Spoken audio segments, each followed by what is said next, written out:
విశాఖలో నిర్వహించిన మాలల సింహగర్జన విజయవంతంతో ఎస్సీ వర్గీకరణ వ్యతిరేకత మరోసారి స్పష్టమైందని మాజీ ఎంపీ జీవి హర్షకుమార్ తెలిపారు.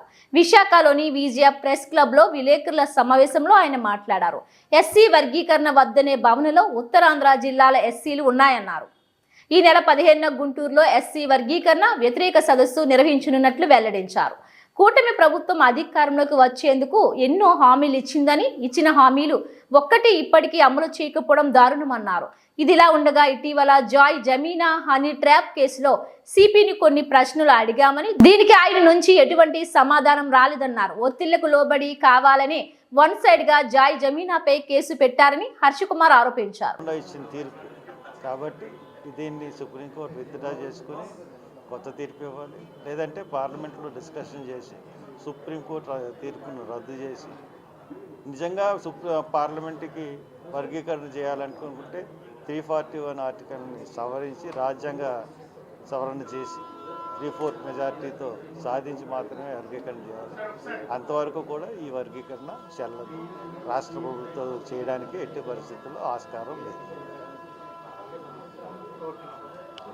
ఇంకోటి ఏంటి, జాయ్ జమీమా కేసులో సిపి అన్నది సిపి చేసింది పూర్తిగా తప్పు.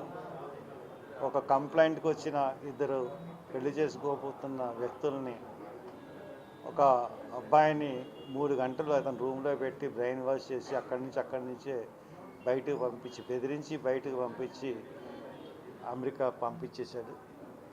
ఈ అమ్మాయిని విచారించకుండానే పోలీస్ కస్టడీలోకి తీసుకుని ఆ అమ్మాయి మీద హానీ ట్రాప్ అని చెప్పి రకరకాల కేసులు పెట్టి చేయడం అన్నది క్షమించరాని నేరం. అమ్మాయి దగ్గర కేజీ బంగారం ఉందని చెప్పాడు, కేజీ వెండి ఉందని చెప్పాడు, 1,05.15 lakhs ఉందని చెప్పాడు, క్యాష్ ఉందని చెప్పాడు, ముఠా ఉందని చెప్పాడు.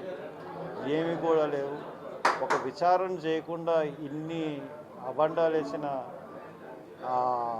సిపి ఎందువల్ల ఎలా చేశాడంటే, అతను విశాఖ డైరీ చైర్మన్ అయినటువంటి అడారి తులసిరావు యొక్క మేనకోడలో సమ్ రిలేటివ్ ఏదో అని తెలిసింది.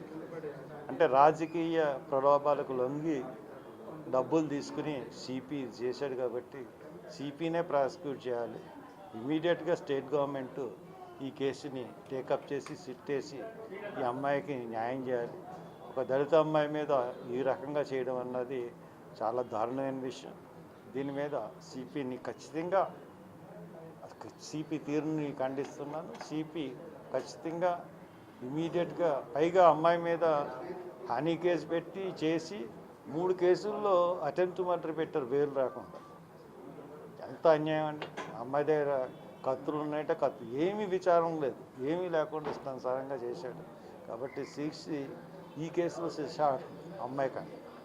ఇంకా థర్డ్ పాయింట్ ఏంటంటే, మా అబ్బాయిని ఎమ్మెల్సీ గ్రాడ్యుయేట్స్ కింద తూర్పుగోదావరి జిల్లా, పశ్చిమ గోదావరి జిల్లా పట్టభద్రుల నియోజకవర్గం నుంచి నిల్చోబెడతా ఉన్నాం. మరి ఇది ఈ అబ్బాయి జీవి సుందర్ బిజినెస్ మ్యాన్, తర్వాత బాగా చదువుకున్నాడు. తిను ప్రజలు గొంతుకవుతాడు. ఎమ్మెల్సీకి శాసనమండలికి వెళ్తే ప్రభుత్వాన్ని ప్రశ్నించే గొంతుకవుతాడు. ప్రజల తరఫున పోరాటం చేస్తాడు తప్పకుండా.